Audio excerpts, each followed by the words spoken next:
Throughout history, some of the greatest victories weren't won by brute force, but by cunning. One of the most devastating ancient tactics was the false gap, or feigned retreat, a move that lures the enemy into a trap by pretending to show weakness or create an opening. What is the false gap? The false gap is a battlefield ruse where a commander deliberately creates a weakness in their line or pretends to retreat, tempting the enemy to break formation and pursue. Once the enemy is overextended and disorganized, the trap is sprung.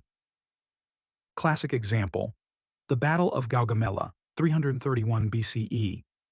Alexander the Great faced the massive Persian army of Darius III. During the battle, Alexander's cavalry on the right flank appeared to pull back, creating a gap in the Macedonian line. Darius's elite cavalry charged into the opening, only to find themselves isolated. Alexander then led a decisive attack straight at Darius, turning the tide and winning the battle.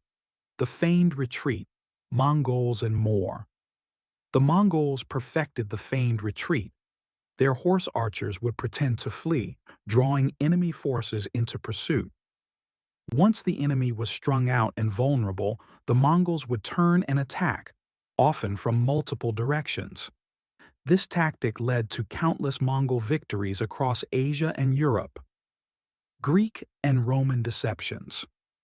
The Greeks used feigned retreats at battles like Plataea, luring Persians into disadvantageous positions.